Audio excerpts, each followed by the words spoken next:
call this meeting to order. This is the regular business meeting of the Portage Public Schools Board of Education, which we are holding virtually this evening. I'll start by taking attendance to make sure we can hear everybody. Terry?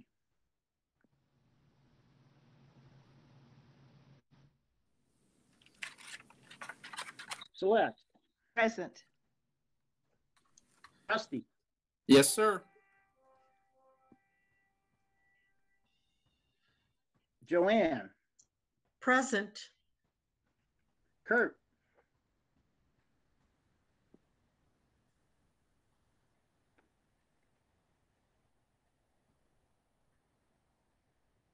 Kurt?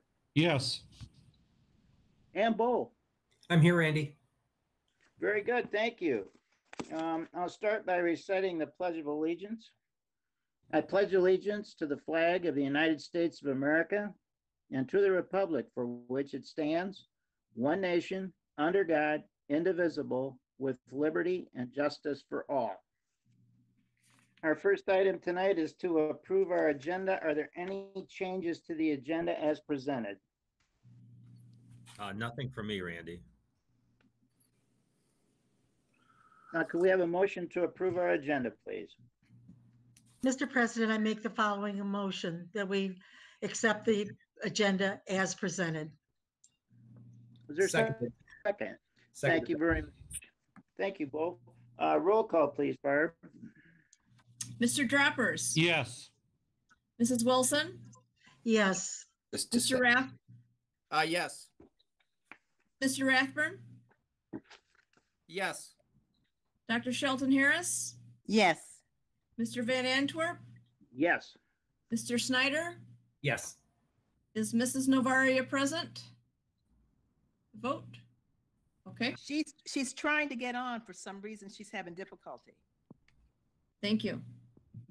Okay, very good. The motion is approved. We'll proceed with our agenda and go right to our report section. Mark?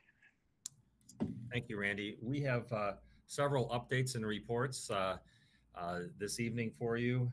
The first two are going to be presented by Ron Herron. You'll get a bond project update and then bond budget update. So I'll turn it over to Ron. Thank you, Mark. Good evening, board members. I will give you a sort of a brief update of what's going on each of our campuses as it relates to our construction activities, starting with Central Middle School. Today, we began the official move of items into the new middle school.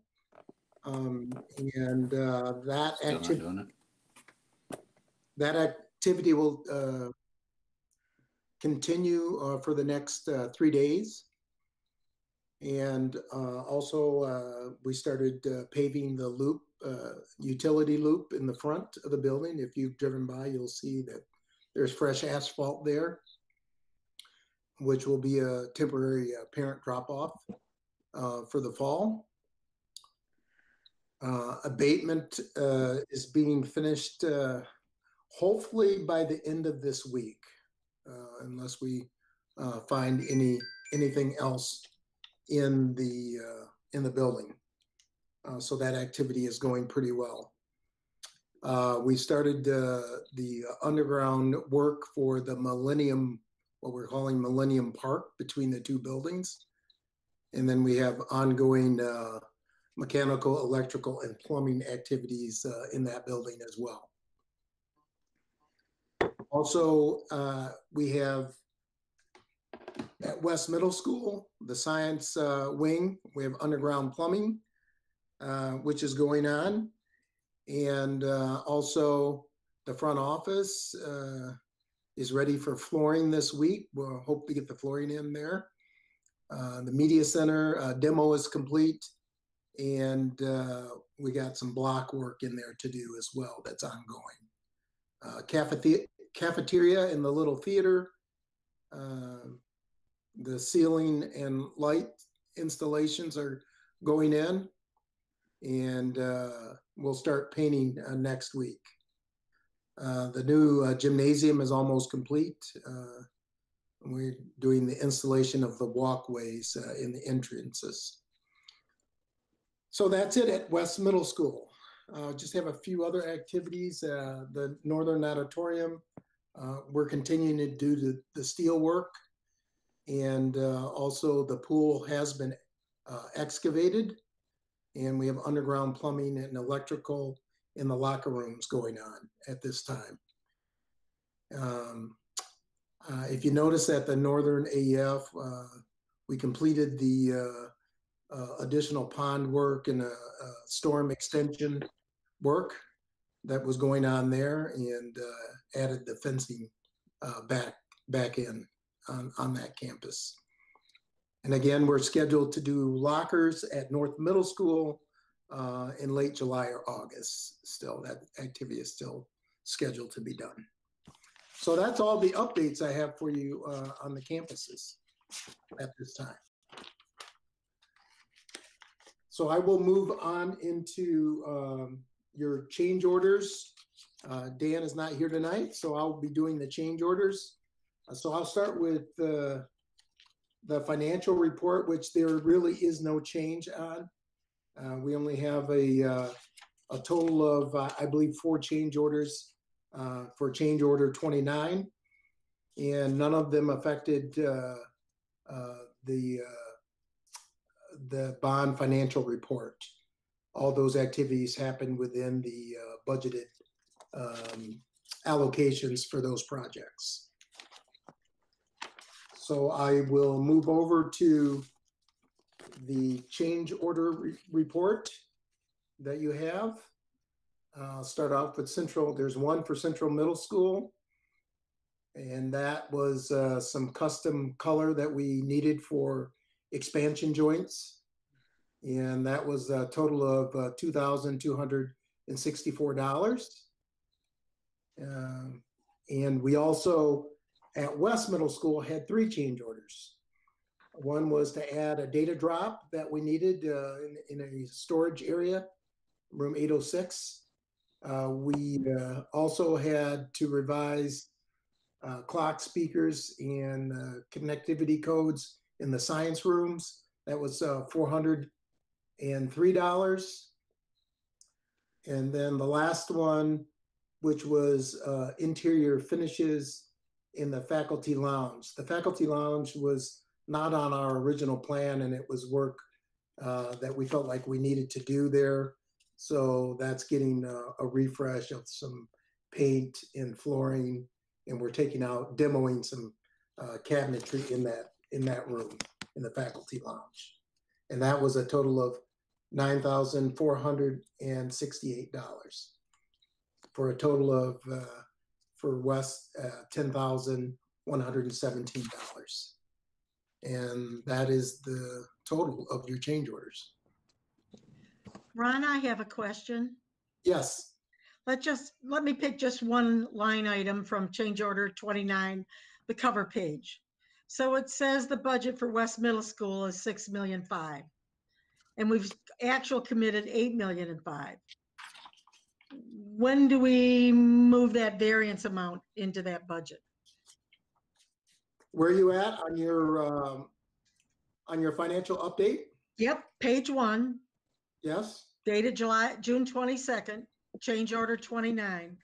Go down and look at West Middle School renovation. Yes. It says the budget is $6.5 million. Yep. Actual committed is $8.5 million. We're $2 million over budget. Yeah, but that was money that we moved that the board moved into it. We'll do that as a part of a reconciliation, which we did once before to the board. Okay, so reconciliation will fix these over budget variances, and we still have not seen any credits for, I'll pick an example, the columns problem that we had at Central's Nanatorium. So we haven't seen any credits yet. I believe we did see those quite a while ago. All right. I'll let those lie.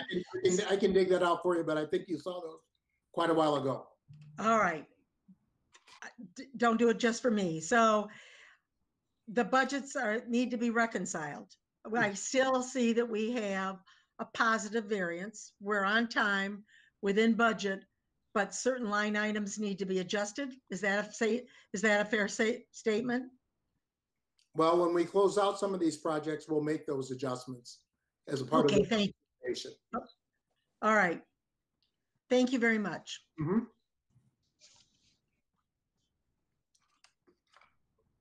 Any other questions? Thanks, Ron. Thanks for that. There are no other questions. Next up, we have the monthly financial report. So this is the report that the board gets on a monthly basis from Paula Johnson. So Paula, turn it over to you.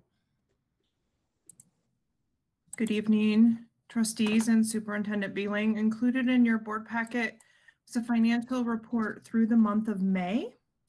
Please keep in mind that the budget listed for 1920 in this report is not reflective of the final budget amendment that we brought you last week.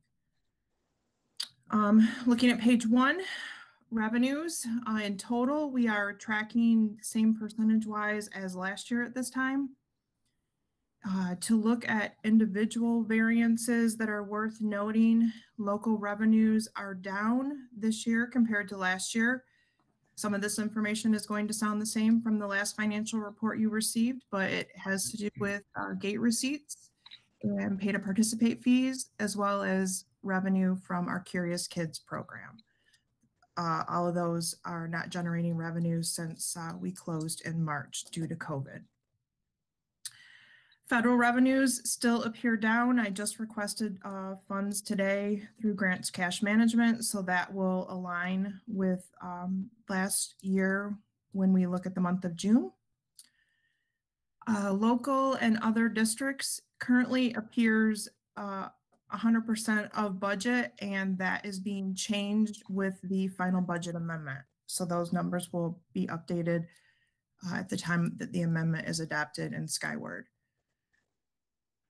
Moving down to expenditures, in total, we are down slightly compared to last year at this time.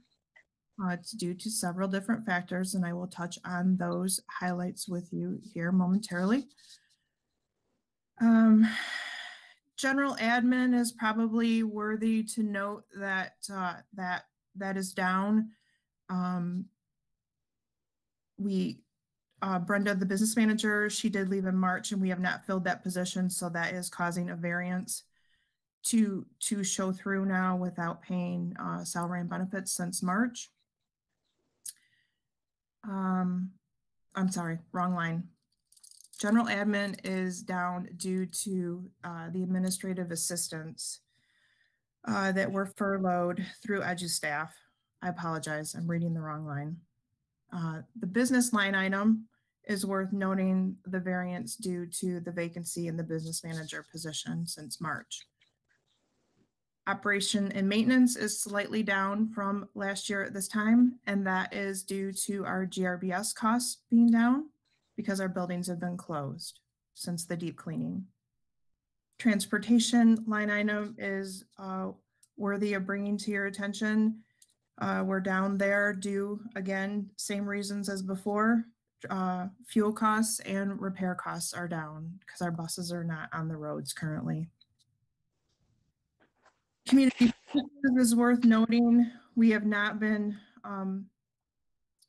conducting that program since COVID, so activity for that program has temporarily stopped until we come back in the fall. And community service, I went over. Other support services is probably worth noting. It's the same reason as last month due to athletic spending, their carryover SOAR money, and those numbers were adjusted in the final amendment that was brought to the board. On the second page, where it breaks everything out for you by object code, everything pretty much fell in line, except for we're spending less in purchase services and supplies compared to last year. That would be understandable because we are not in session. And overall, we are down in expenditures percentage-wise, as reflected on the first page of the report by function code. Are there any questions right now regarding the May financial report? Hey, Paula, this is Bo. I have a question. Yes. Could you scroll up back to page 7 of the packet, the state revenue line?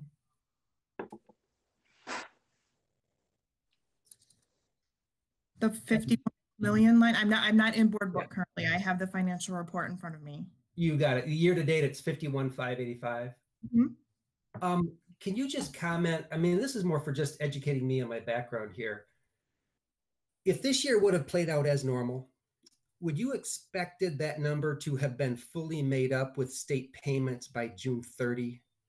Or is it typical that they would wait until the close of our fiscal year and then kind of backdate the payments? I mean, I'm just looking for clarification of how that accounting happens. Oh, the accounting happens where the variance is that the state's fiscal year runs different than the school district's fiscal year. The state fiscal year runs October 1 to September 30th. And keep in mind, we do not receive a state aid payment in the month of September.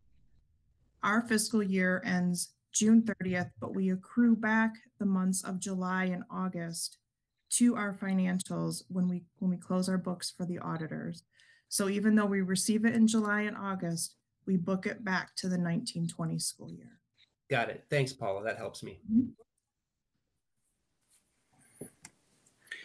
Yeah, Paula, it's Rusty. Hi. Just real quick, because you mentioned the athletic budgets, the revenues were down. Were expenditures down? I mean, I know we lost gate receipts, but I can't imagine. Did we pay full coaches' salaries? And we didn't have referees, we didn't have buses, we didn't have that. So were expenditures down significantly or not? Not in an overall aspect. I'd have to pull those numbers back up in front of me. When I looked at them on Friday to prepare the analysis for the report, everything looked pretty comparable to the previous month. We did cut off spending in early to middle April for the fiscal year to help prepare us for the unknown of what was going to happen with funding. So at that point in time, purchases pretty much ceased with the exception of transportation and maintenance.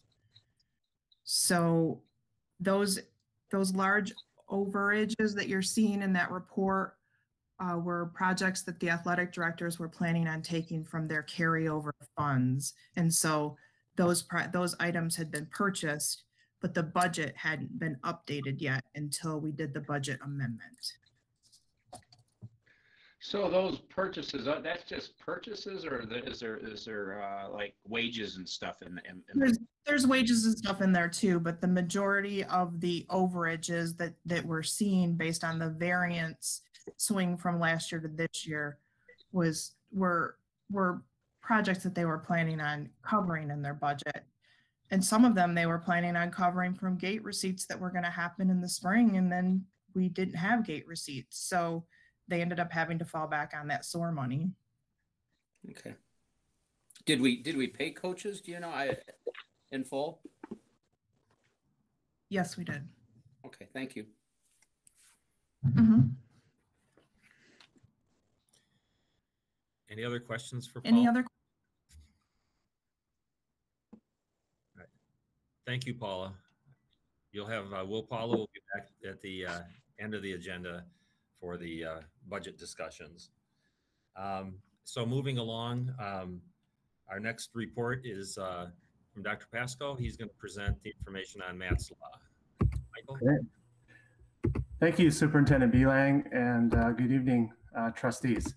I'm going to share my screen here on the packet that you guys have in your hand. Do you all see that, and can you all hear me? Yes. Okay, great. So as you guys know, this time of year, we reflect back on the Matt's Law report, specifically the bullying data from the 1920 school year. We also do a comparison to the previous year. So in your packet, you have not only the data from last year as well as the year prior, you also have a list of anti-bullying strategies. And I'll kind of briefly go through the numbers and maybe talk about some of the impactful strategies that are taking place throughout our system that are helping keeping the referrals down, particularly down within a 5-year trend. So if we look at 1920 versus 1819, again, it's not apples to apples as we still had a few months to go. So obviously our data was cut short for the 1920 school year, but you guys have seen this graph before. It shows the 3 levels. It shows the number of referrals total. It also shows the disposition in terms of what our response was at the school level. Looks a little bit at the gender difference between the referrals in males and females. And then on the bottom left, we look at the demographics for all grade levels to see where if we had any peaks and any grade levels that we would need to pay special attention to. So we did have an increase, even though we stopped in March, we had an increase of 18 referrals compared to last year. So you'll see 96 in the top right to 78 from 1819. We were up 11 at elementary, up 5 at middle school. We were +2 at the high school level as well. So those were kind of where we saw the increases. So how did we respond? You see there's a decrease in verbal warnings given. We had pretty much even response in terms of the number of detentions. We were up 2 in school as well as up 10 out of school suspensions in response to the referrals that came through. And then we have an up in 14 for other, and other means staff intervention, things like restorative practices, restorative circles, where we try to have students reflect and take ownership of their actions and really be mindful and be empathetic around the impact that it has on others. So our counselors, our APs, and our engagement specialists do a lot of great work around that particular initiative there. So that's why you're seeing more of the other in terms of how we're responding to some of the bullying data that comes through. In previous reports, you see that it's heavily male dominant in terms of the referrals. We have 78 this year of male referrals versus 18 in females. It was pretty similar to that in 1819. If we look at specific grade level increases, at least the ones worth noting, we had a +10 at 4th grade. We were up 9 at 5th grade, up 11 at 8th, and up 5 at 10th.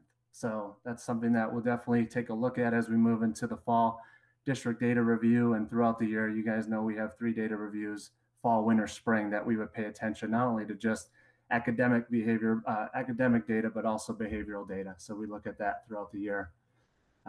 In summary, so we were up overall from the 18-19 school year, but again, keep in mind 2018-19, we had very low numbers compared to previous years. So overall, the 5-year trend looks favorable in terms of us trending down and us being to be more proactive and putting strategies in place that make a difference. Although we did see a little increase this year. I would say the increase from 18-19 to 19-20 is primarily due to an increase of the activist conduct under harassment, specifically intimidation. So we saw more of those referrals come through this year. So it's worth noting if you want to get into the actual labels within Skyward and see where those increases are, we saw more of that.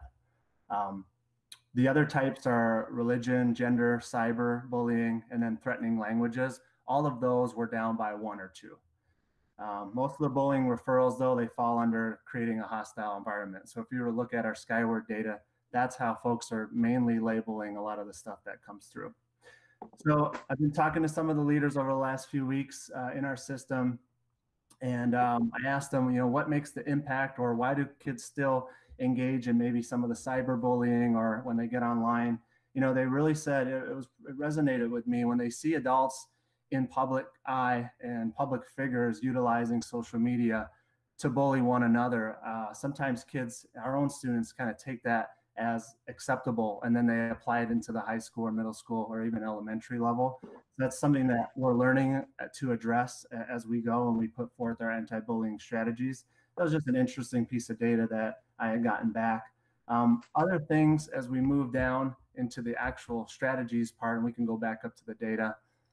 Some of the things that they felt really make a difference is the student ambassadors that we have at the high school level. So some of that mentoring that takes place, the cyberbullying presentations, parents get that as well as the students.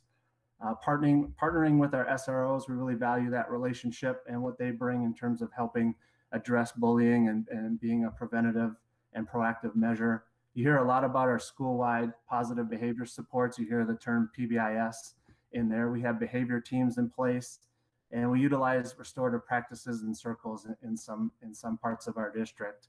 Some of the other things that are really working is the trauma-informed school training for our teachers. They're better equipped now to help students going through trauma to really be there for them, as well as training on restorative practices.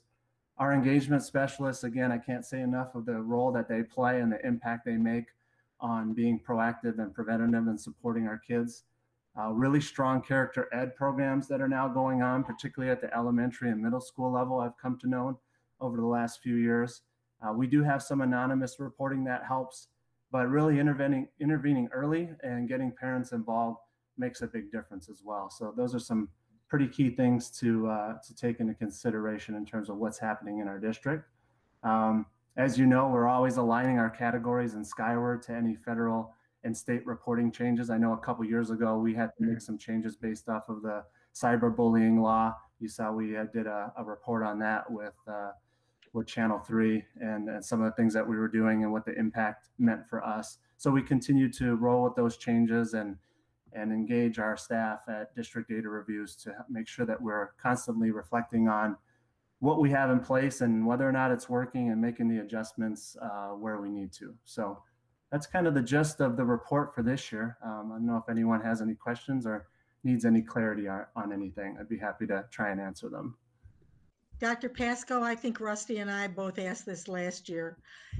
Is there any way to say one student multiple times in that report? Yes. There's a way that we can track that, and I apologize, Joanne, if that's something that you guys asked for last year. I'll make sure that I jot that down this year, and we can easily include that in the report, because you're right. A lot of these may be repeat offenders, and doesn't necessarily represent, if we have 78 males and 18 female referrals, doesn't necessarily mean that they are all different folks. So it could be multiple offenses from one individual or one student. We'll try to make that adjustment for next year's report, Joanne. Thank you. Yeah. Any other questions? All right, board members, I have two additional things that I want to update you on. We didn't get included as listed on your agenda, but two other updates. Last meeting that we had, we gave you an update on the different scenarios that we were beginning planning for the upcoming school year, and we're working off of those scenarios and developed an organizational structure to build out those plans. And so I wanted to give you a little update. Actually, I'm going to ask Mike Hubert to give you an update on where we are with that organizational structure and how we're populating those various teams. So, Michael, I'll turn it over to you.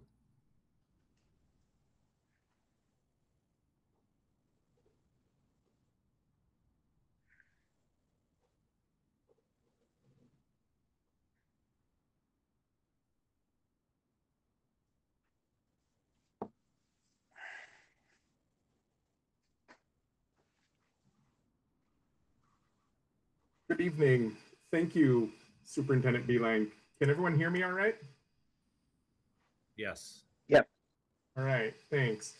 So here I wanted to share with you, and we're pretty excited about our Return to Learn plan.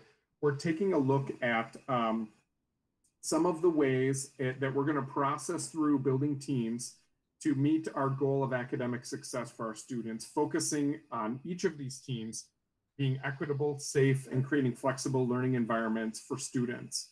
We want to be mindful of their social emotional well-being, and you'll see that tucked into all of these teams. At the last board meeting, Dr. Pasco presented on the different scenarios in the plan, including our face-to-face, our hybrid, and our virtual models, and also indicating that we might need to do a quick pivot between them with intermittent virtual, depending on health situations. We're also processing through an online option for our families and students. And in all of these cases, we know we're going to need to do some work. So our Return to Learn team group has been processing through a structure, and we've created a group of teams. We're calling them our Return to Learn teams. And each of these teams will be focusing on a particular area of our work in order to prepare for fall. If you're focusing right now, that would be on those green boxes in the center and lower portion of this page. So you'll notice here that each of these teams has a different focus area, and right underneath is a particular core mission or purpose for each group. So for instance, if you take a look under wellness, you'll see a plan for procedures and protocols to maintain physical and social emotional health. So our goal for that group will be to focus on those components, as well as you'll see a little bit of the team composition underneath that. So we know we want to include principal, secretary, counselors, engagement specialists, teachers, parents. And so each group that's listed in green there has a composition and a core purpose that they're about. Any questions that that team starts to generate will be answered by the team itself as they work on presenting what wellness is for each of those different scenarios.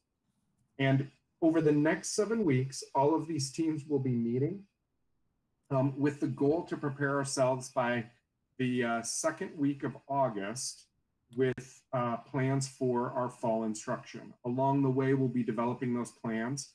And I'm sure as we put pieces and parts together, and as the guidance from the state of Michigan becomes a little more clear, we'll be able to kind of structure these groups to do that work. Each of these groups is facilitated by a team of 2 people. So it's facilitated by co-leaders, and those leaders will gather together weekly to come together and share input and communication. And that's what we would call our entire Return to Learn team. So the leaders from each of these groups in green will be joining that Return to Learn team to ensure we're all on the same page and moving forward. At about week 5, we know we'll need more input. So between weeks 4 and 5, you'll notice at the very bottom that we'll be conducting focus groups. Each of the teams in green will present a focus group and solicit input on the plans as they're generated around week 4 or week 5 in order to make adjustments, make sure we're listening to voices that may not be included on each of the groups. And those focus groups will include parents, other district staff members, other students, and the facilitator will obviously be there to kind of present that group's plan. And so those focus groups will allow us to kind of listen to a broader audience, make sure we have all stakeholders included. Then the teams will be bringing that focus group information back, adjusting, modifying, and responding to that feedback in order to present a plan together in about the end of the first, beginning of the second week of August. That's kind of where we are in our process. Right now, we are soliciting our facilitators to be a part of the group. Our facilitators include teachers, counselors, engagement specialists, media specialists, principals. We have folks from transportation, assistant principals, and a handful of people from the district office as well. We wanted to make sure we covered all of those core bases for selecting facilitators for that work. That's pretty much where we are right now. By the end of the week, we'll have not only all of our facilitators in place, but we'll solicit all of our team members and make sure that our teams are structured with around 5 to 8 people, and they'll start doing their work next week. So there's that, and if there's anything that I can clarify for you, I'm happy to answer those questions now. Mike, this is Rusty, and this might be for Mark. Is there any way we could put this on the website, Mark, and the Return to Learn plan? To answer your question, yes, we can. I mean, we're still I mean, this is a document that's been in draft form for as we're kind of making revisions to it, but we can make this available. There's nothing to hide. Actually, we've been sharing this out internally, but there's no reason why we can't post it externally. And would we want to publish the team members if anybody had any questions or concerns, or is that more work? You're asking like who's on each of those teams? Yeah, each of those teams, if people have questions or concerns, they wouldn't really know who to go to, if they, they want to know more about wellness or they have some input. Not knowing who those team members are, I don't know if there's a way to have a forum or some type of way to communicate with those people. Right. I'm certainly sure we can find a way to get information from our community and constituents to those team members. Maybe it is a team leader for each section, so somebody has stuff they can bounce off of. Just a suggestion. Certainly. Mike, I'm curious as to how you will survey our parents. If you're going to give them options 1, 2, or 3, who's going to return to school, who wants to do virtual, and I guess in this run-on, I'll stop. That's question 1. Are we going to survey our parents? Number 2, I suspect that already you're ordering hand sanitizer, dispensers, Clorox wipes. You're looking at how to divide our buses and put UV lights in them. I just think that I got a number, 1,500,000 pupils in the state of Michigan, that we're all going to be looking for sanitizer, dispensers, Clorox, etc. So when do we look at the safety supplies that we need to return to school? Certainly, Mrs. Wilson, that's a good question, and we do have that. Mr. Heron is working on securing and identifying those things, as well as what we might need. We know in there you asked some questions that I know I would want to defer to the team members that will be serving on those return to learn teams, answering questions about how we would acquire information from parents about what selection they would like if we offer online programs or in class. That would be something. We did survey parents earlier in, I believe it was the end of May, beginning of June, for their perceptions on our Learning Together process for the last 8 weeks, to give us some insight to help guide our teams as we do this work for the next chapter. And we know that questions like transportation, that's why we have a transportation group that'll get into there from the guidance from both the county health department and MDE on how to structure those. So those teams will be digging into that, and you hit about 4 of those teams in there. And so it highlights some of the processing for the areas that we know we will need to be addressing to be ready for fall. I'll just add to that, we are awaiting the document that comes from the state, their return to learn guidance from the state, which is expected to come out around June 30th.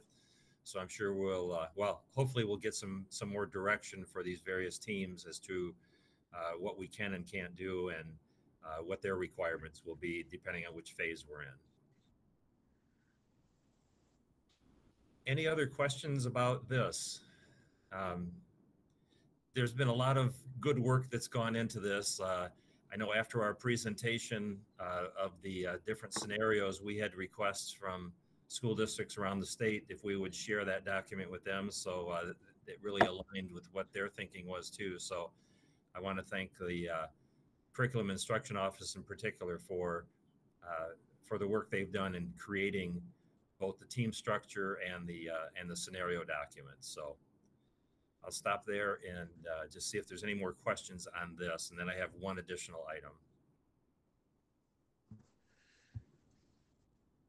All right, I'll close this portion of the report with just I don't know how many board members saw the latest executive order. Well, I don't know if it's the latest, but Executive Order 129, which extended the requirement that boards meet virtually until the end of July.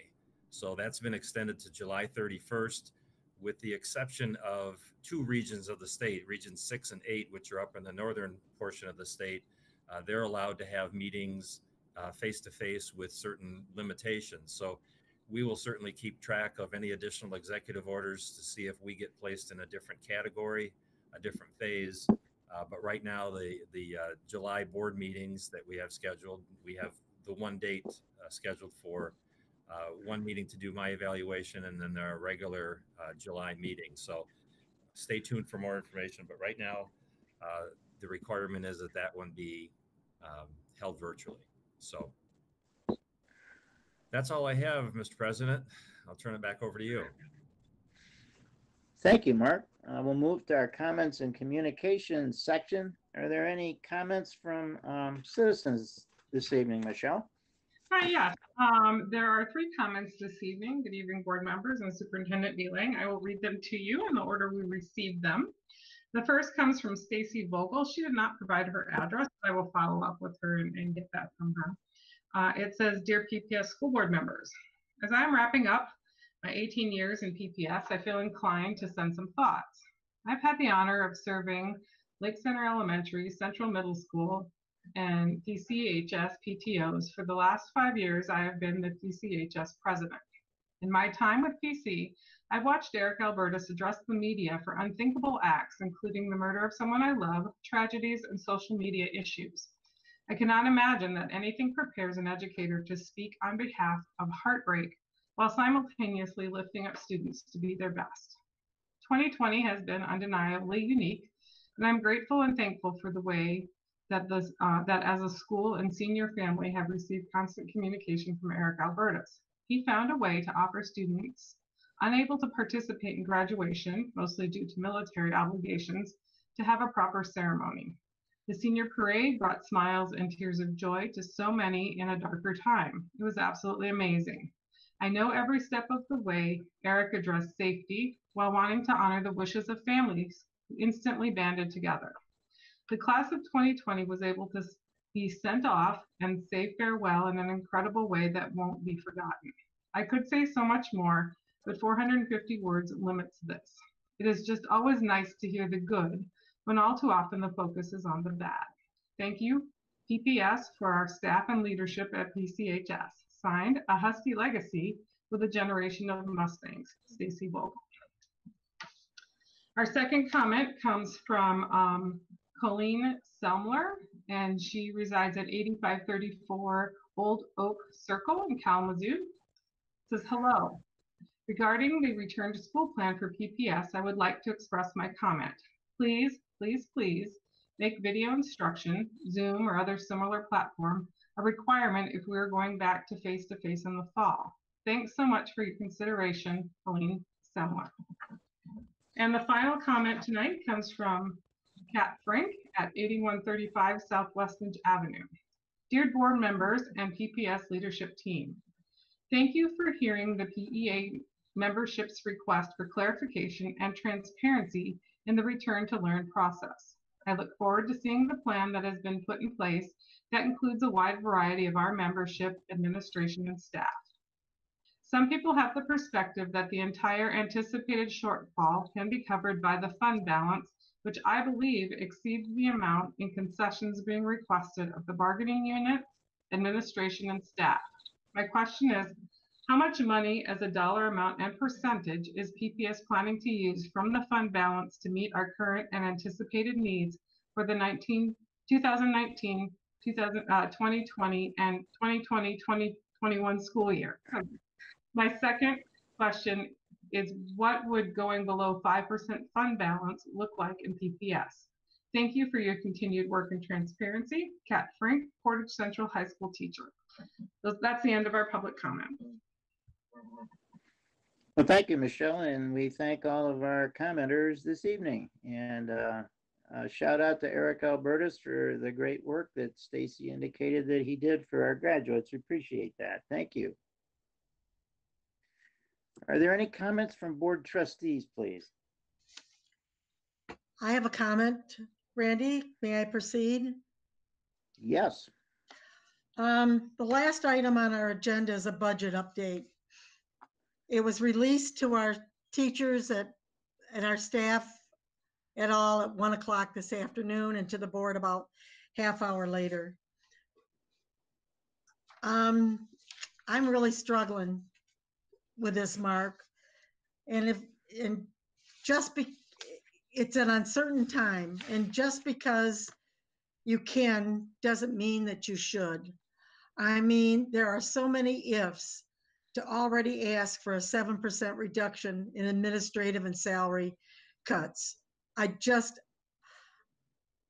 done some math. I'm elected to represent the taxpayers and all the stakeholders, our employees, etc. I mean, our bus drivers, everyone. And reductions that are going to come out of the classrooms are going to be hard to support.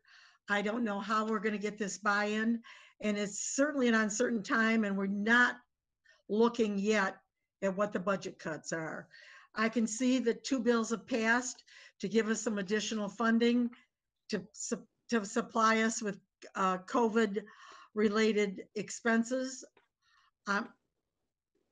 This is the last item on our agenda, and I will ask multiple questions as we proceed through it.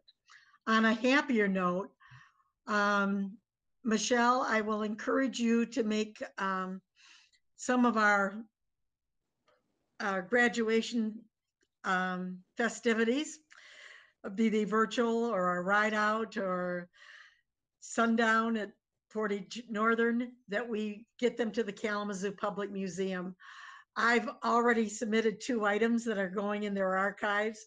I'm really tickled about that, and they're looking for you to add to that their repertoire and their history for their museum. Thank you.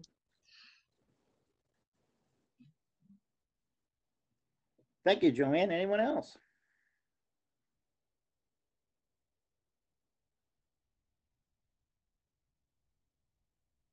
Any other trustees have any comments this evening?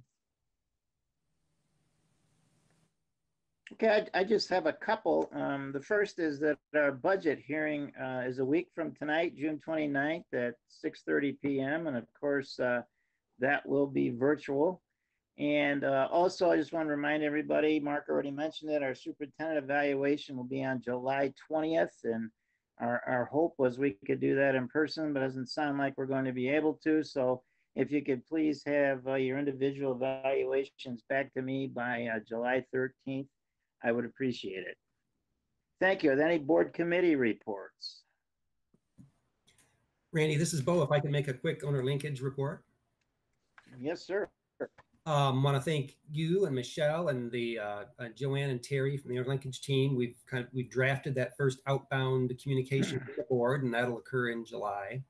And then I want to let the committee know that tomorrow I'll get an email out to you, trying to get you back together in the next week or so to just have some brainstorming on, would it be appropriate to have another outbound communication, say in August and or September?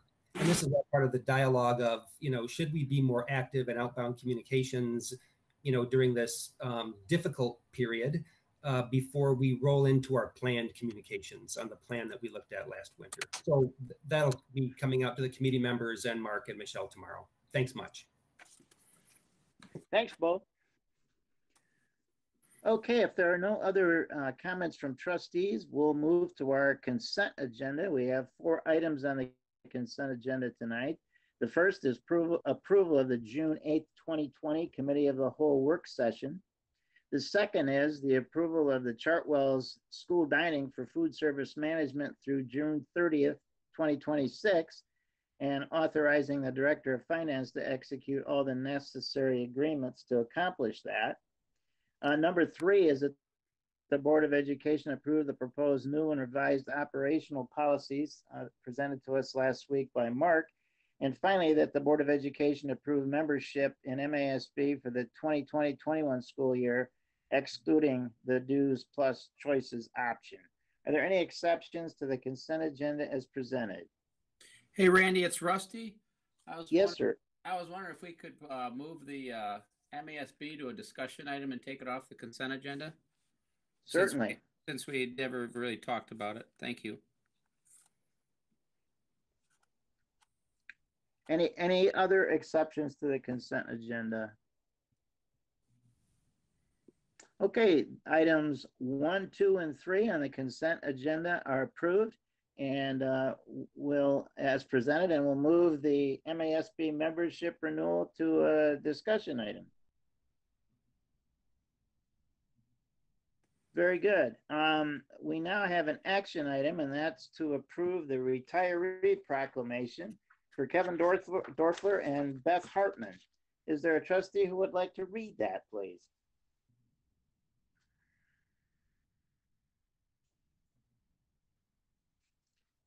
Okay, I'll move forward and I will. I'll read that proclamation. Okay, Joanne, thank you. Proclamation Recognition and Commendation for Retiring Employee. Whereas the following certified and classified employees have announced their intention to retire from Portage Public Schools, namely Kevin Dorfler and Beth Hartman.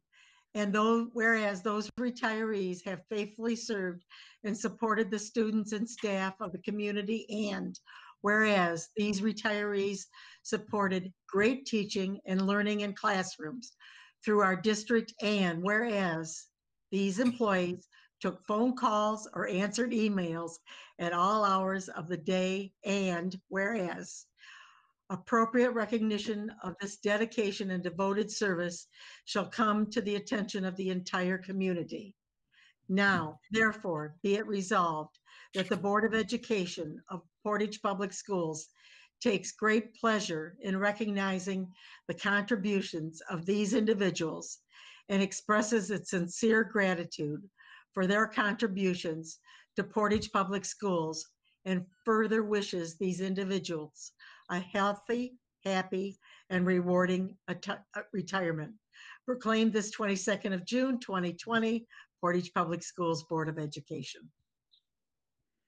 Thank you very much, Joanne, and we thank Kevin Dorfler and Beth Hartman for their service to the district, and we wish them all the best in retirement. Is there a motion, please, to approve this resolution? President Van Antwerp, I move that the Board of Education approve the 2020 retiree proclamation as presented.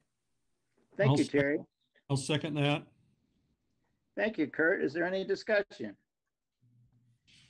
We'll have a roll call vote now, please, Barb. Mrs. Wilson? Yes. Mr. Rathburn? Yes. Dr. Shelton Harris? Yes. Mr. Van Antwerp? Yes. Mrs. Novaria? Yes. Mr. Snyder? Yes. And Mr. Droppers? Yes. Thank you very much. The retiree proclamation for Beth and Kevin is approved. Thank you. Our next action item is to approve a curriculum purchase. Is there a motion, please? Yes, Mr. President, I'd like to make the following motion that the Board of Education approve the curriculum purchases as presented in the amount not to exceed $240,347.65, the funds for which will come out of the 2021 general fund. Is there a second, please? Second. Thank you, Bo. Is there any discussion? Michael or Mike? Certainly, I appreciate trustees being able to share on a curriculum purchase. I do want to start with this curriculum purchase that I brought three components of to you at the last board meeting.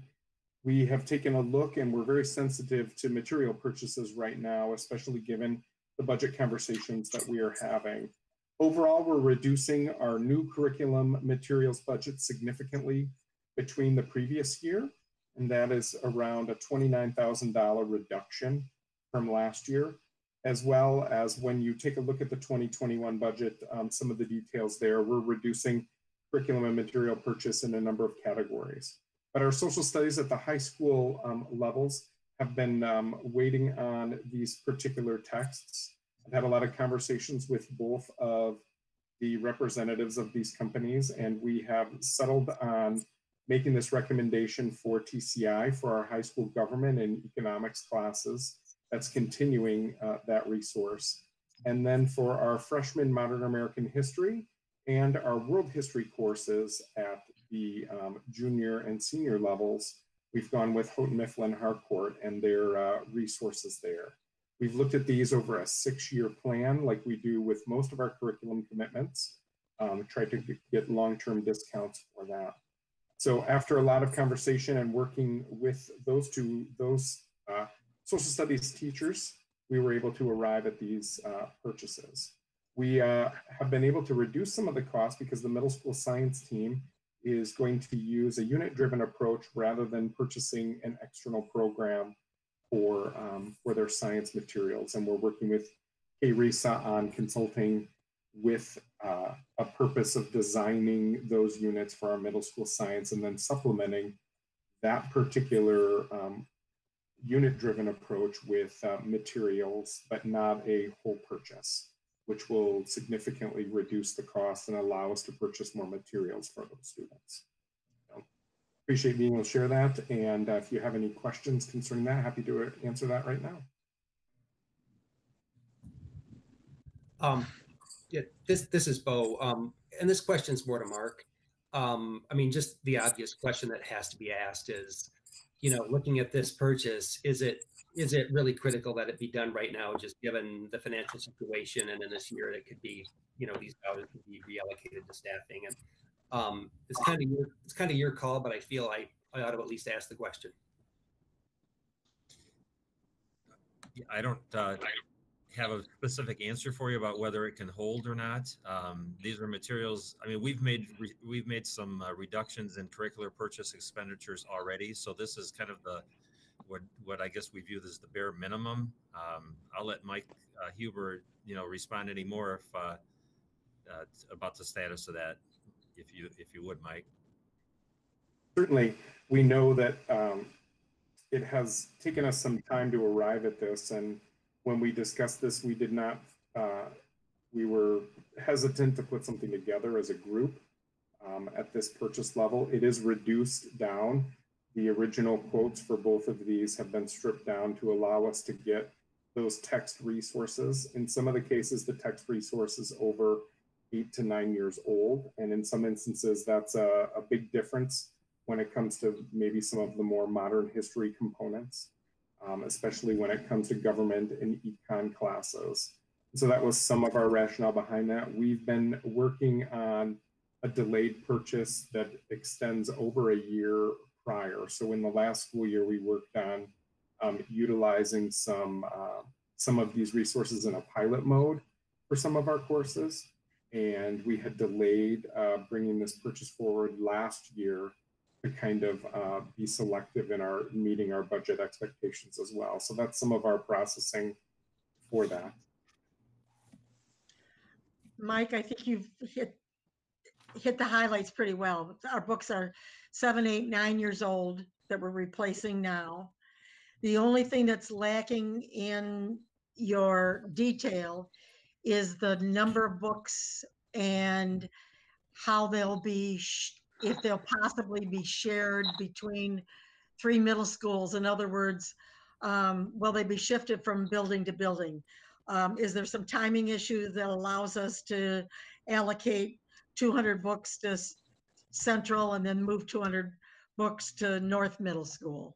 Or are they all going to be split evenly among the classes? The way we've handled that in this also to reduce the costs is instead of there are text resources that are available in each classroom. So each instructor for this has around 35 texts that are physical print text, and the remainder of the materials are digitally available.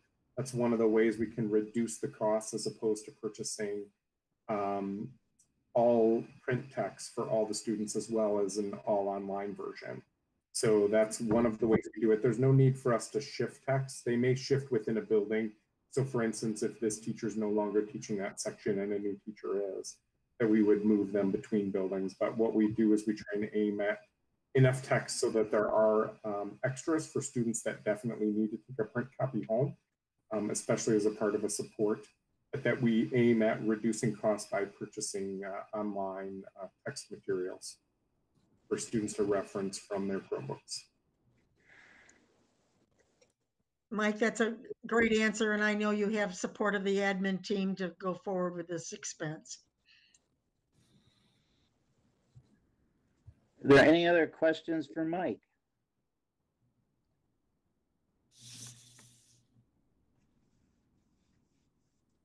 Okay, Barb, please, we'll take the roll call vote. Mr. Rathburn, Yes. Dr. Shelton Harris, Yes. Mr. Van Antwerp, Yes. Mrs. Navaria, Yes. Mr. Snyder, Yes. Mr. Droppers, Yes. Mrs. Wilson. Yes. Thank you, Barb. The motion passes and the curriculum purchase is approved. Our next discussion item is the budget update, please. So I'm going to turn this over to Paula to present the budget update. You know, I'll just preface it with we started this process presenting to the board last meeting, where we presented kind of our general some of our general high-level assumptions. We've been working very diligently over the past couple of weeks to begin putting some more information behind what we presented. So what we're presenting to you this evening is, you know, kind of another layer of detail that we have to continue working towards to end up with a budget that we can present to the hearing for the hearing next week.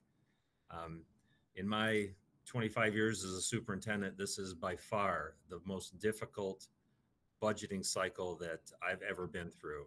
There have been there have been this many unknowns as we go into a budgeting year.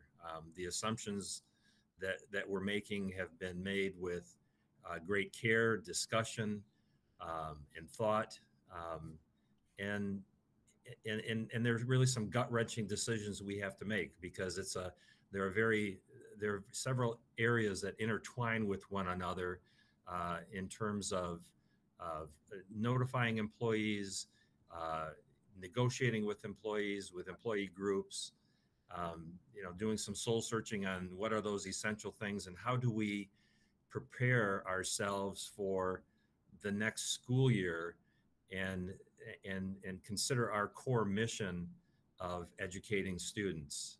And you know, when over 80% of your budget is dedicated to staffing costs, it's awful difficult to come to a budget without impacting people in an organization, people that we value tremendously, who are in the trenches every day.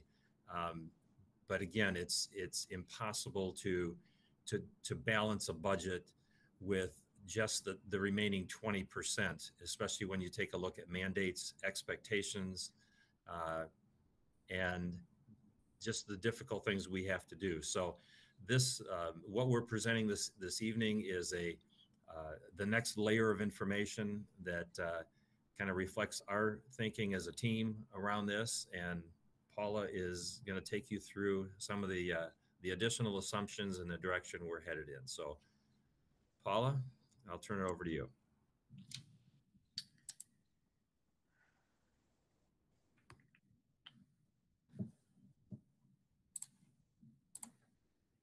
Bear with me.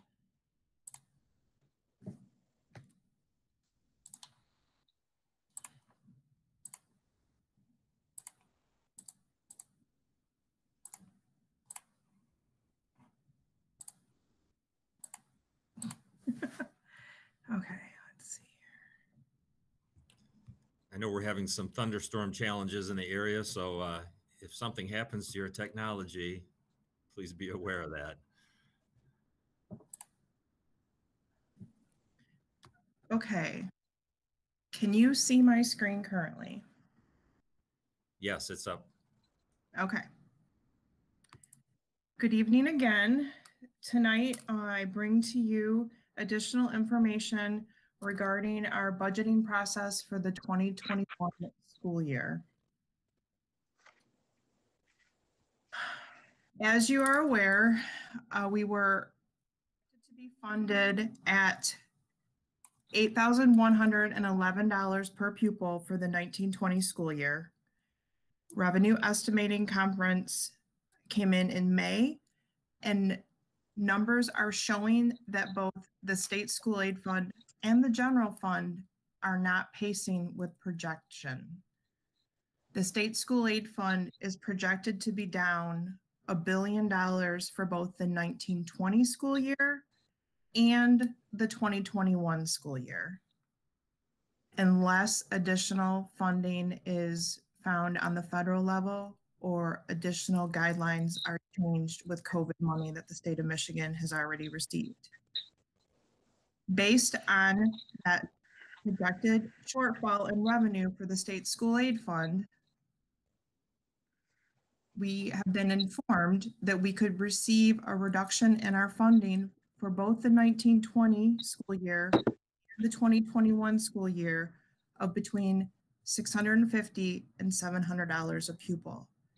That would bring our foundation allowance down to $7,461 a pupil for both the 1920 school year and the 2021 school year.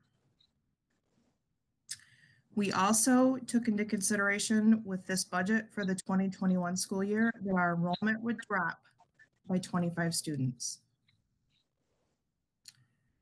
Taking these items into consideration and building a budget with all staffing included, with revenue projected to be $7,461 a pupil, our expenditures exceeded our projected revenues by just under $8 million. $8 million is the number that the exec team was working towards to balance the budget for 2021.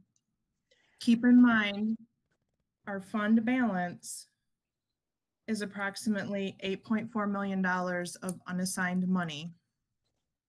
And if we receive the proration cut for 1920, we do not have enough fund balance to carry us for both the 1920 school year and the 2021 school year. So we had to work to right size the budget.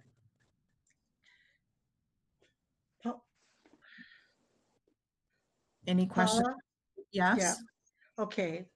So going back 2 weeks ago, you are now telling us, and I don't know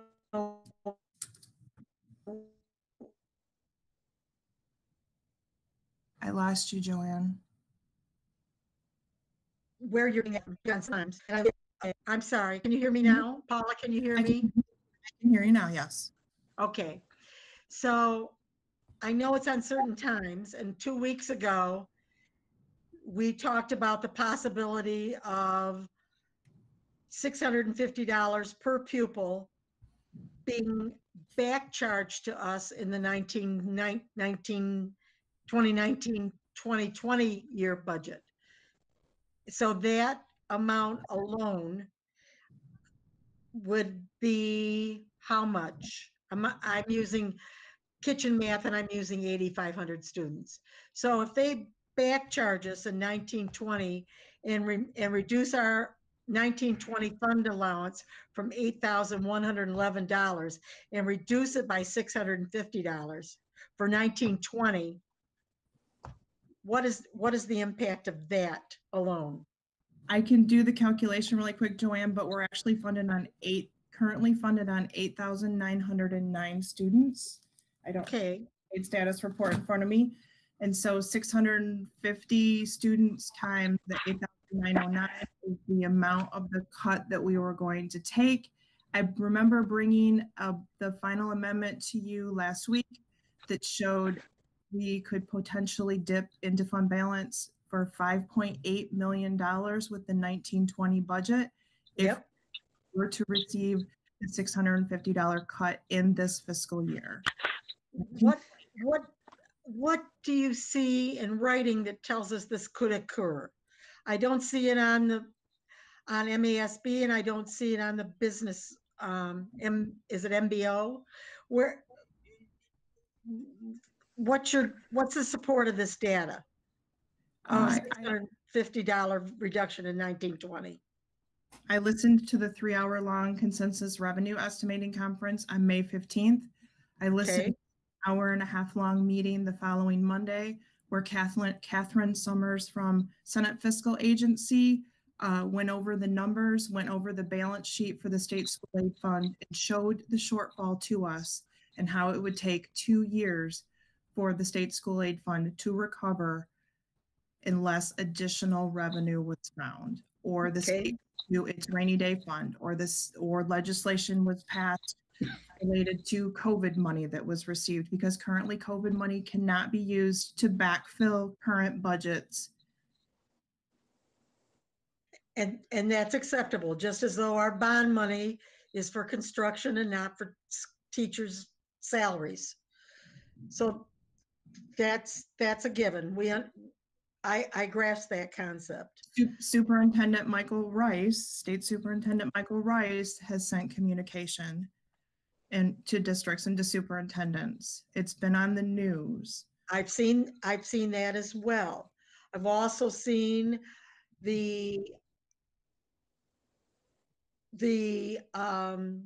resolution that we adopted 2 weeks ago for federal money. Is the outlook on getting any federal money not viable? Is that a zero? At this time, the only federal money that we have received, and we're deferring it into the 2021 school year, is our CARES money. That's the only federal money that we have received related to COVID. Okay, I'll continue.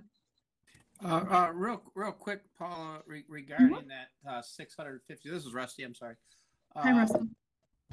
Are there any other school districts that you're aware of that have built that same amount into their amendment, their final amendment?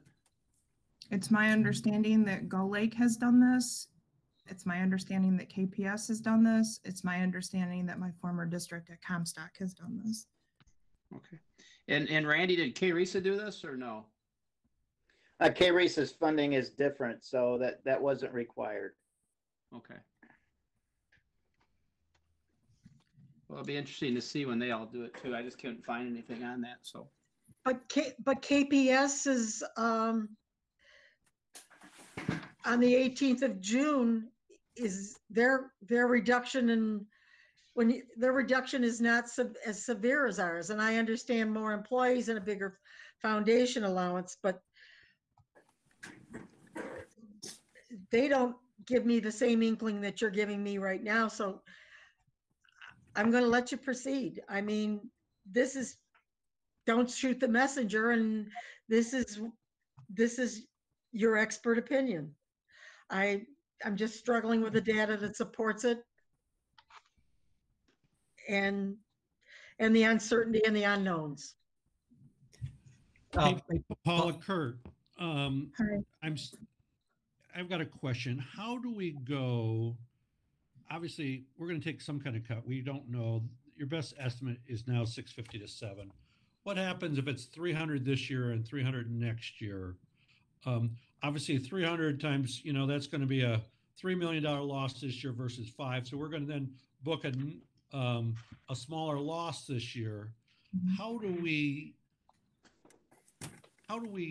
ramp back up, knowing that we might not know that number till October or November?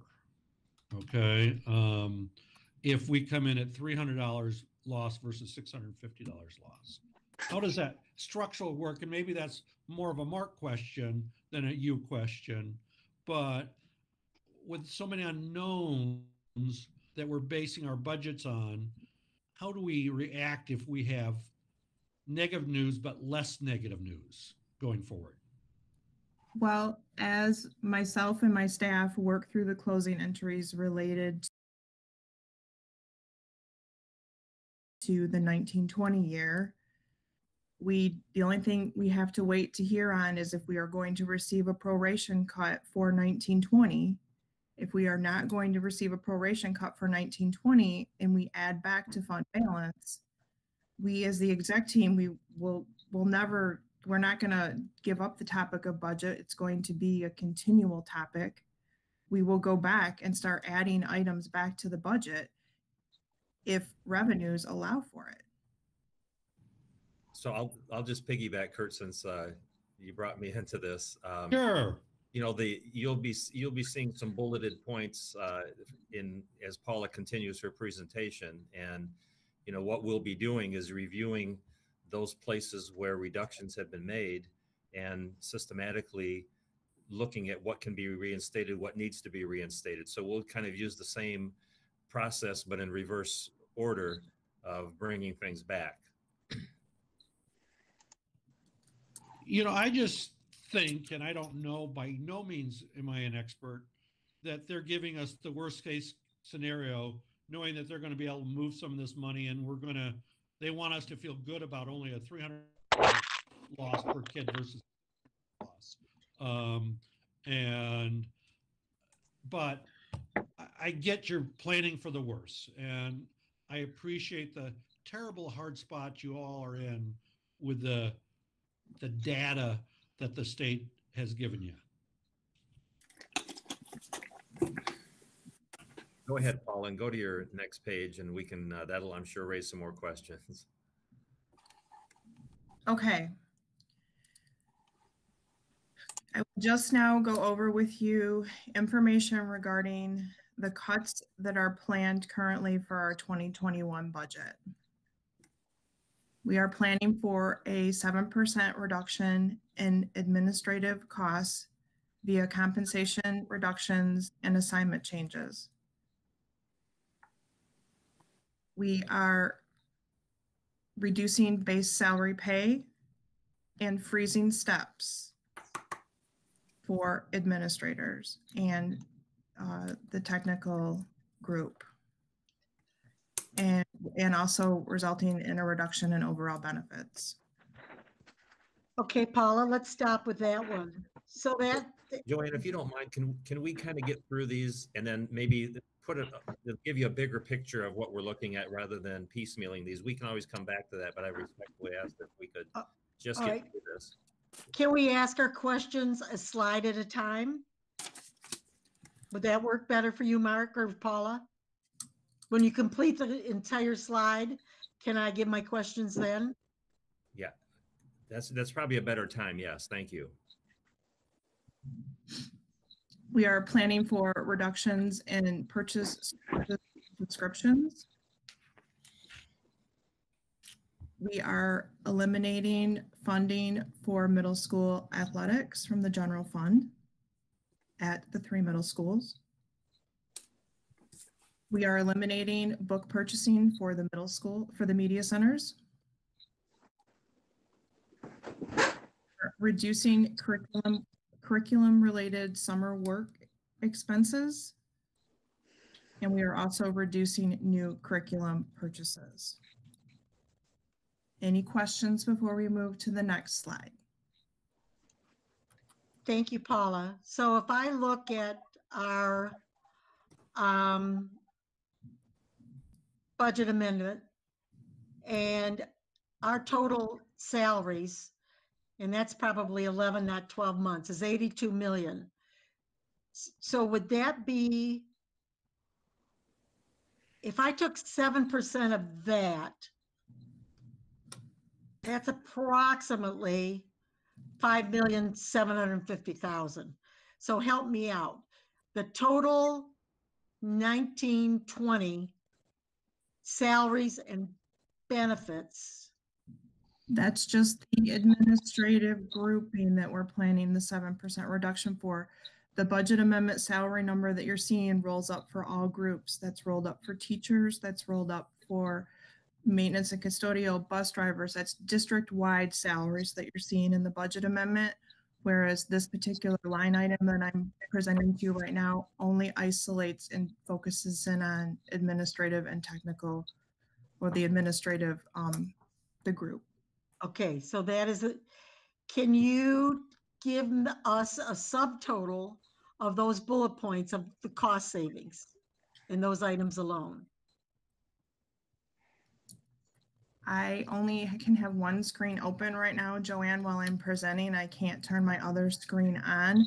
If that is additional information that the board would like to receive, that is information that we can put together as the executive team. We do have that information. I just do not have that in my slide currently. Okay, so I guess what my question is, as we continue to slide, the next slide on the budget update costs, what could be our anticipated total cost savings? You won't see any isolated costs by bullet point in my presentation this evening. And I don't need by isolated costs. I need what would be the total savings in the 2021 budget if the updated cuts were all put into effect. That is information we can get to you. Okay, thank you. Any questions before I move to the next slide?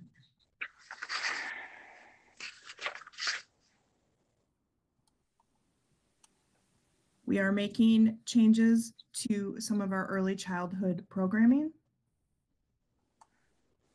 We are reducing the number of paraprofessionals throughout the district. We are reducing planned capital outlay. Oops. We are reducing planned capital outlay throughout the district. And we are implementing a reduction of approximately 7% in teacher staffing costs, with the specifics pending discussions with the Portage Education Association.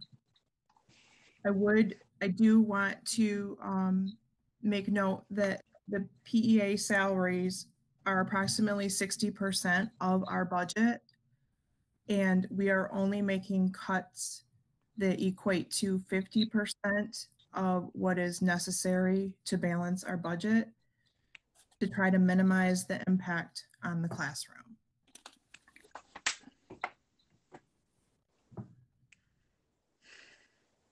Those were the major areas related to reductions that I wanted to bring to the board tonight. So if you have questions on those slides, I may have to resort to other individuals on the exec team if I'm unable to answer.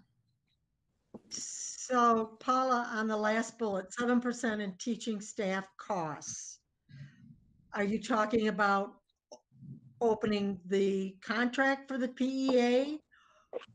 Or are you talking about reduction in force? At this time, reduction in force, and unless we do go into negotiations with the PEA regarding salary, schedule, and benefits. Which would probably cause us to also look at our contracts perhaps with and you are not HR, and that would be a question for Brad Galen, and I don't expect you to answer that, but that would probably cause us to open up all our negotiated contracts that include our bus drivers, our secretaries, and our maintenance and personnel probably as well. That could be possible. We only have two currently settled contracts, and I believe a temporary letter of agreement with one group, but for the secretarial union, secretarial association, and the PEA are currently the only settled contracts for 2021.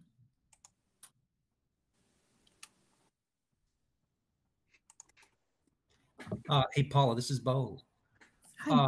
Question for you or for Mark. We had, I forget if it was last meeting or 2 meetings ago, but we had quite a spirited discussion about fund balance.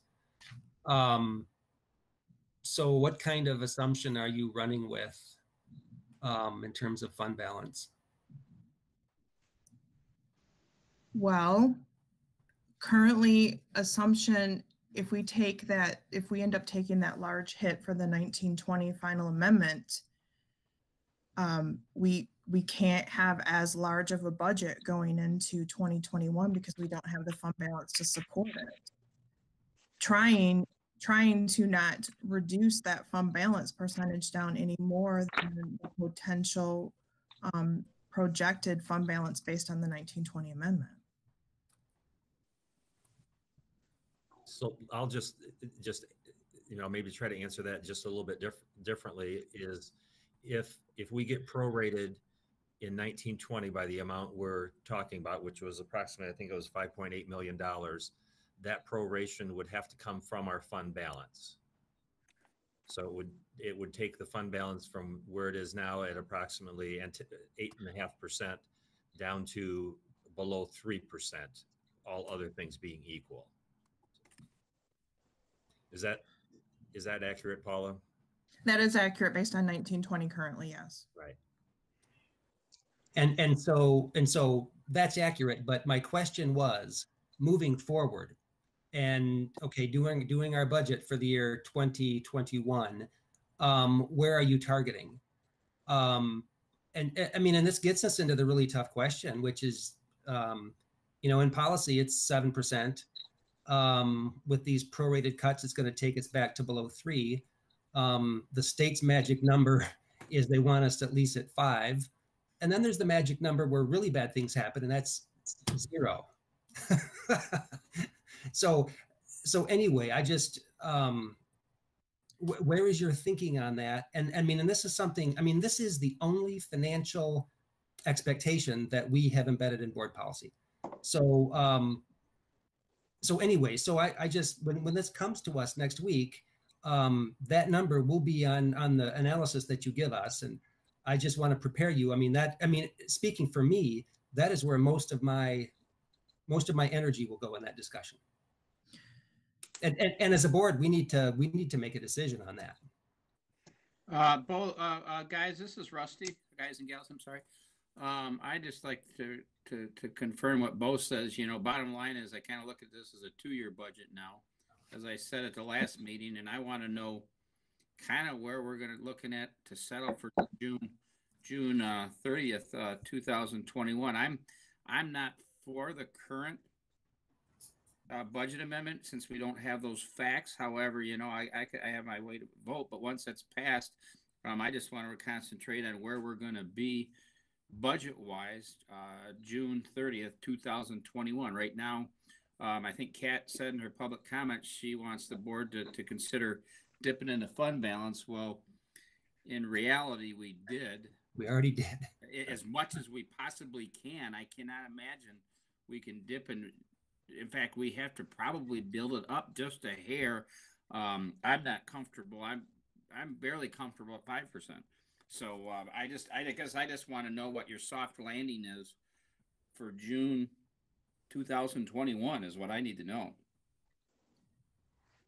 And I'm working this week on preparing the necessary resolutions and making adjustments to the budget that we had prepared showing all costs. And now I will be working to remove costs from that budget and do that calculation for you.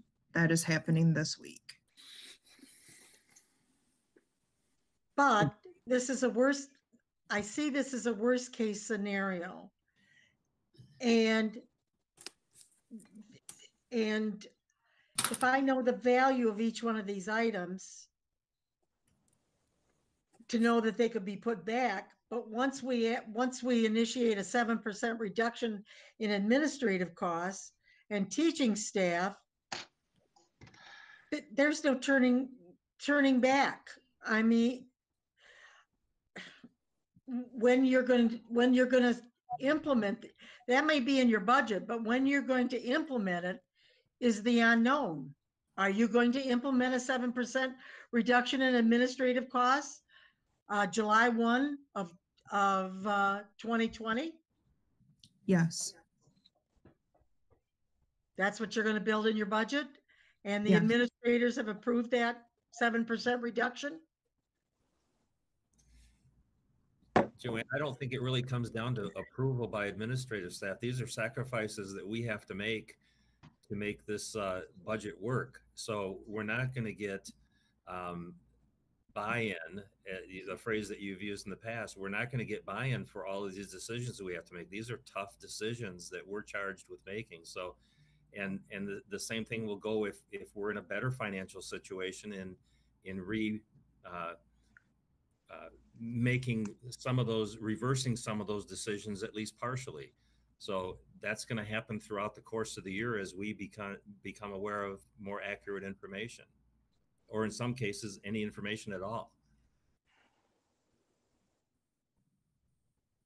But there are certain actions we have to take in a timely manner in order to be ready to hit the ground running when the school year begins. So notifications will have to go out.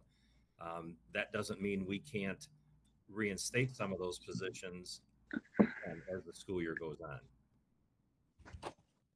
Hey, Kurt here. What happens if we have the worst case scenario and Paul is budgeting for 25 kids don't show up? How about 5% of our kids don't show up, 400 kids? That's another $3 million, okay? And 5% maybe is way too high, but that could happen. How do we deal with that in September if something like that happens? Well, that is challenging. I mean, we'll have to continue looking at the areas that we've made cuts in and make deeper cuts. Right. That's going to, drastic situation is going to cause us to take drastic measures. So we're trying to land someplace that we feel is conservative to continue moving forward.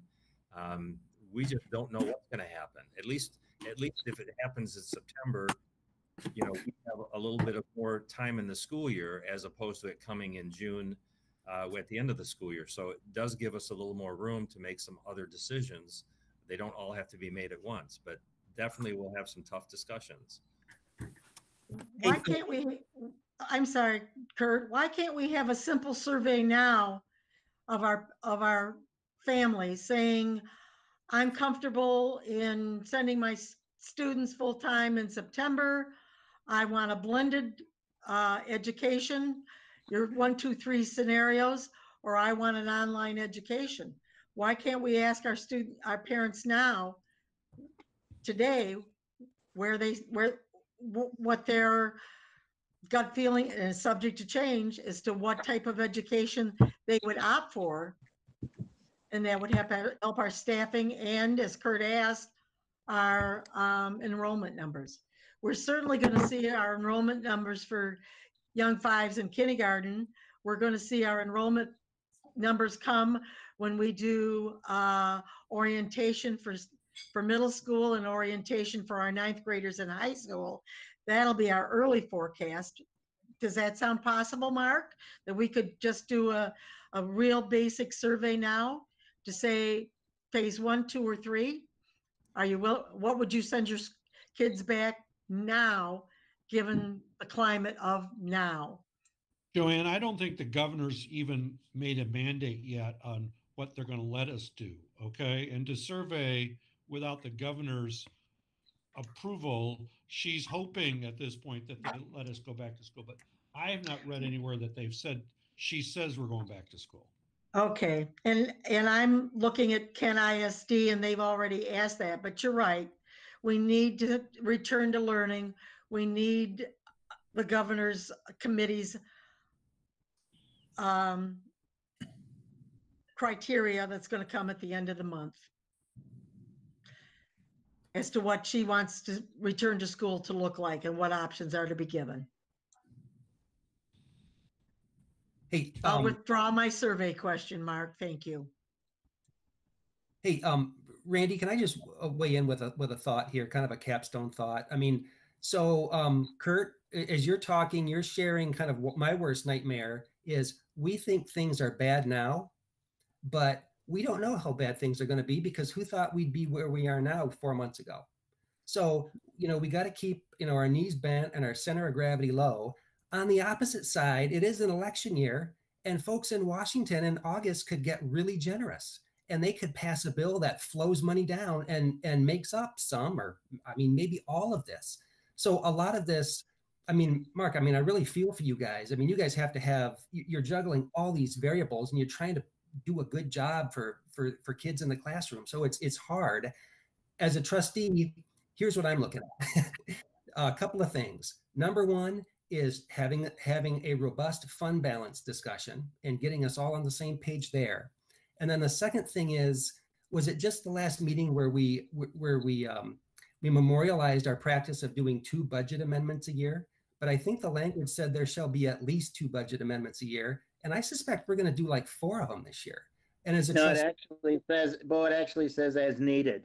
And as needed. Okay, good, Randy, for clarifying. I mean, as a trustee, as I'm suspecting over the next 4 months, or probably through like count day, we're going to have a cascade of new information hitting us, and some might break in our favor and some might break against us.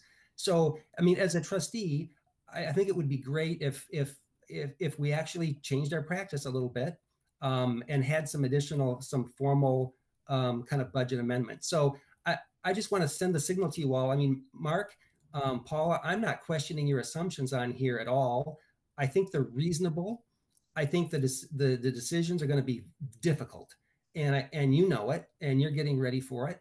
So you've got my support. I think I think we just need to keep the ball in front of us as a board, and keep talking about this stuff. And I suspect we're going to amend our budget a couple of times this fall.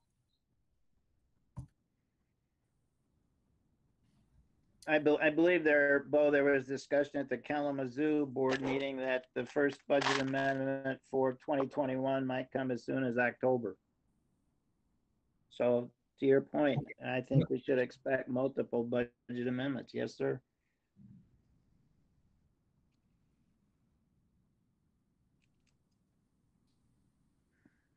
Well, the last slide that I have in the presentation is just the reminder that the budget hearing is scheduled for a week from tonight, where we will adopt our tax rates and be bringing to you for approval the 1920 final budget amendment and the 2021 preliminary budget. Any other questions or comments before I stop sharing my screen? Yeah, I got it's Rusty here again. I just have a comment, I guess, and I'm going to lean on Celeste if Celeste is there.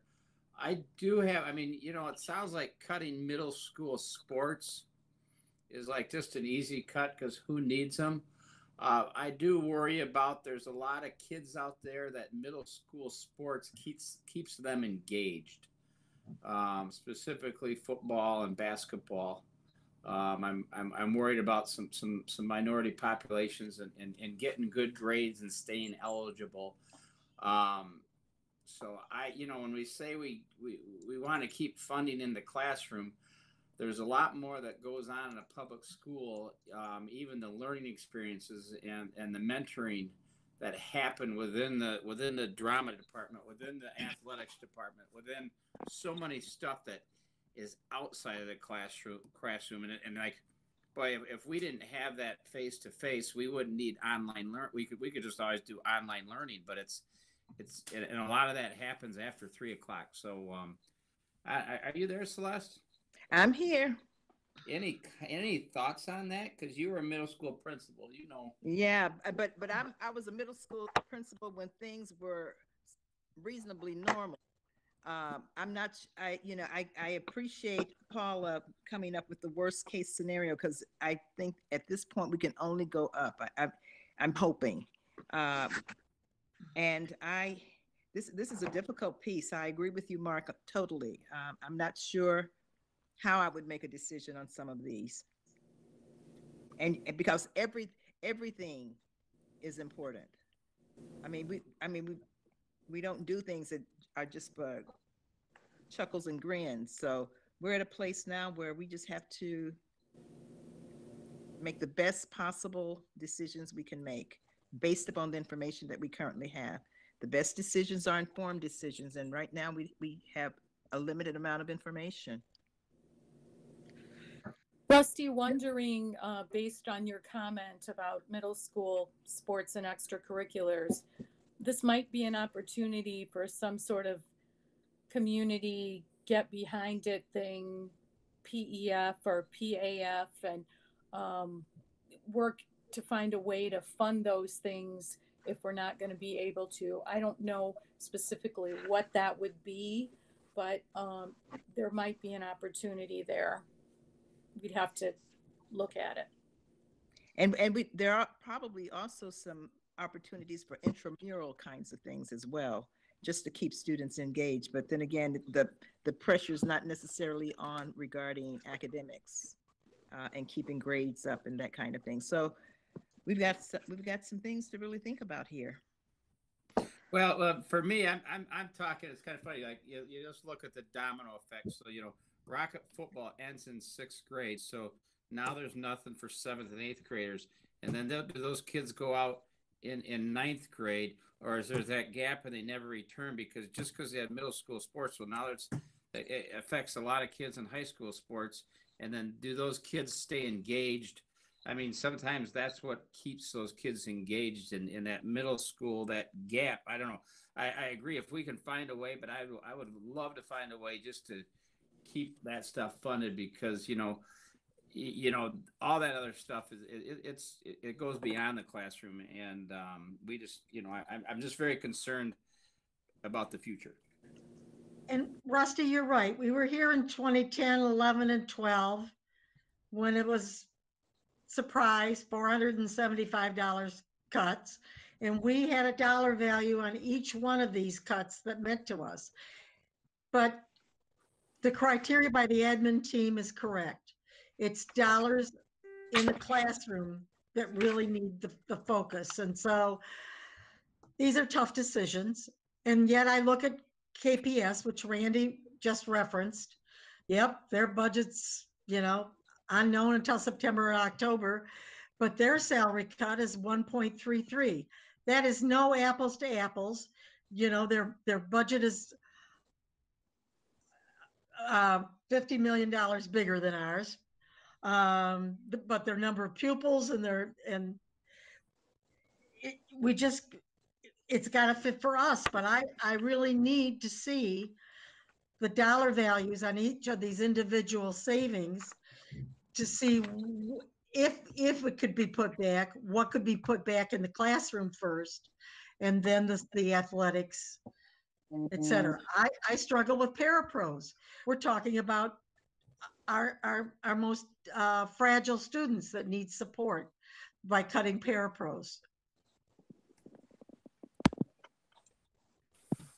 Hey, I want to make a quick capstone observation. I've heard 2 great arguments for 2 line items of these cuts. Guess what every other line item of these cuts has? Equally good arguments.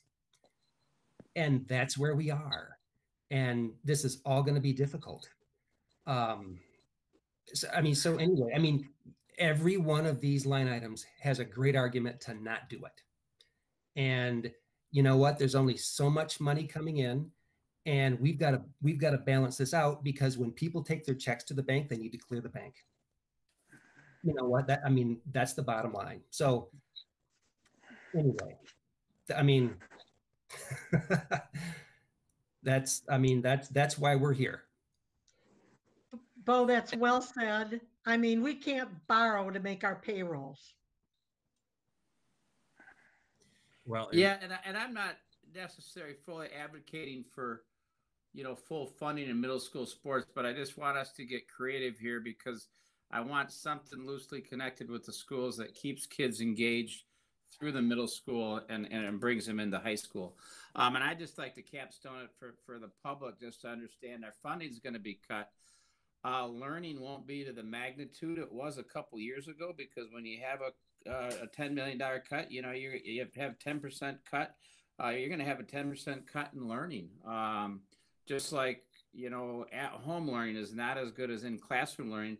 Learning will advance. It just won't advance at the degree that we all really want it to. But the bottom line is we're probably going to have bigger classrooms. Staff is going to be more stressed. Even kids are going to be more stressed. But learning will advance. We just have to. I mean, it sounds awful, but we have to lower our expectations of what that learning is going to be, only because you can only do so much with that money. One of the things that will be really important now will be the social emotional learning, because if you can't get, I mean, it's difficult to get to their head if you haven't gotten to their hearts. So these kids are going to need us on multiple levels. Well, and I'll just add, your points are all well made. Those are the same discussions that we've been having.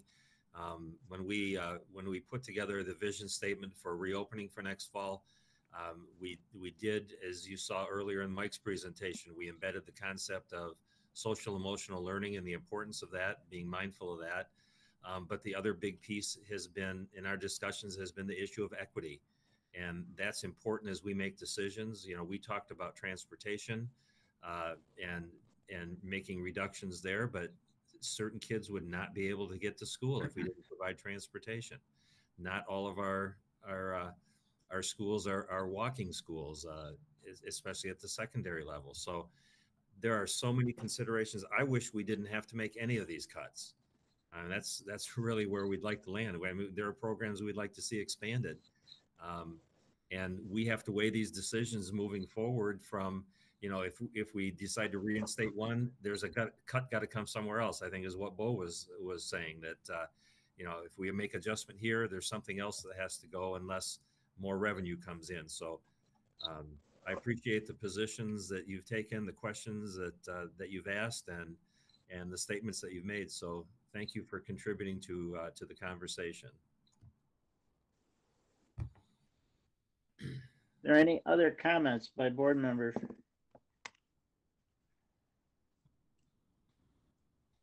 Well, Paula and Mark, thank you very much for your presentation. And we don't have to go over the fact that these are tough choices, but you're doing the responsible thing to make us fiscally sound in these uncertain times. We don't know what learning is going to look like in the fall. We don't know what funding is going to do. And it seems like your strategy to plan for the worst and hope for the best is what we should be doing. And you've certainly done that here. And thank you very much. Thank you for that, Randy. It's it really it's not just Paul and I; it's the entire team that of course, working on this, and everyone has been very thoughtful within their areas of responsibility and bringing forth ideas and getting us to the point where we're at right now. So more work this week, and we'll have more discussion next Monday, I'm sure. Mm-hmm. Okay, we have an item on up for discussion, and that's the renewal of our MASB membership. The annual cost for that is about $800 a month. MASB was going to raise that fee, decided they would not do that given the financial situation that districts find themselves in. Their letter in the board packet indicates that, you know, the set seg benefits from an insurance standpoint are available. They are, MASB is our lobbying arm, and they also are legal counsel consults. And I know both Mark and I have called them quite often to try to figure out what meetings should look like during this time. The direct financial benefit of membership is the set seg insurance pools that resulted in returns of $66,000 to our district last year. So are there questions, points, discussion? Well, Randy, I would say that because this is my annual complaint about MASB. Yep. So I didn't want you to remove that opportunity from me. So I still have a grind with MASB with their legal team from back when we did our superintendent search, which mirrored the exact superintendent search that Kalamazoo or K-RISA did. But the legal counsel at MASB, Brad Banasek, felt the need as our representative to tell the press that we performed a legal search. or superintendent search, and I think he forgot that the MASB works for the school district, and a no comment would have been sufficient. But I think his ego was too big, and so I still have a big problem with MASB. We're paying $9,600 a year from MASB. I get it. We get the insurance savings, but it's called the MASB SEG Property Casualty Pool. But there are absolutely no, MASB is the Michigan Association of School Board Members. There are no school board members on the council for that. It's all superintendents. It's all MASA people. So I would suggest they change that from the MASB SEG to MASA SEG. So along with this, we're talking about 7% reductions, and MASB has given us the opportunity to pay the same fee, but I don't see them giving. I don't see reductions at MASB, and frankly, I'm disappointed.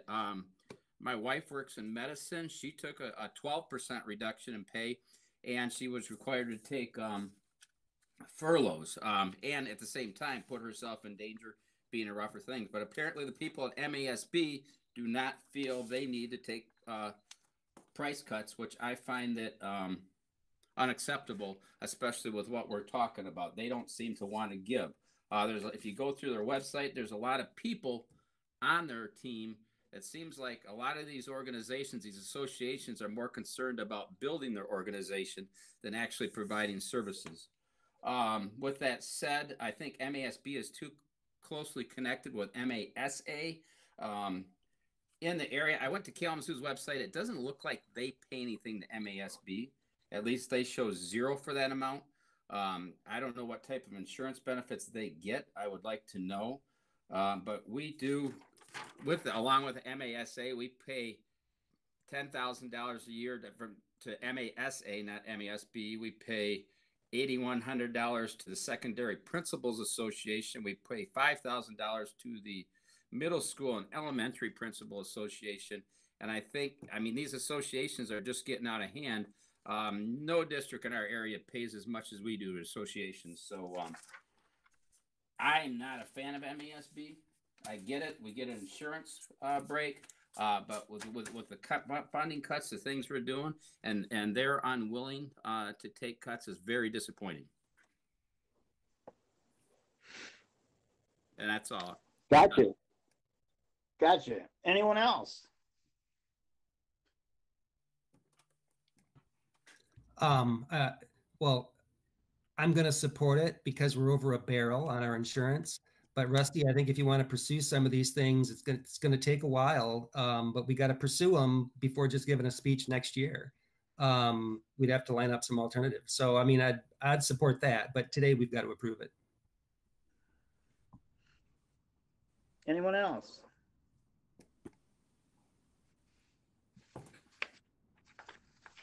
Well, thanks, Rusty and Bo, for your comments. Is there a motion then to approve the MASB membership renewal for 2021?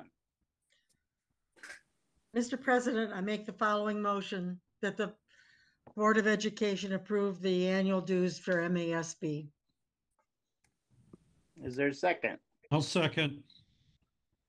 Thank you, Kurt. Any other discussion? We could have the roll call vote, please, Barb. Dr. Shelton Harris. Yes. Mr. Van Antwerp. Yes. Mrs. Novaria. Yes. Mr. Snyder. Yes. Mr. Droppers. Yes. Mrs. Wilson. Yes. Mr. Rathburn. No. Very good. Thank you, Barb. The motion passes 6 yeses and 1 no. We've reached the end of our agenda, and our meeting is adjourned. Thank you, everyone, for your participation, and we'll look forward to digging into the budget further as the week goes on. Thank you very much.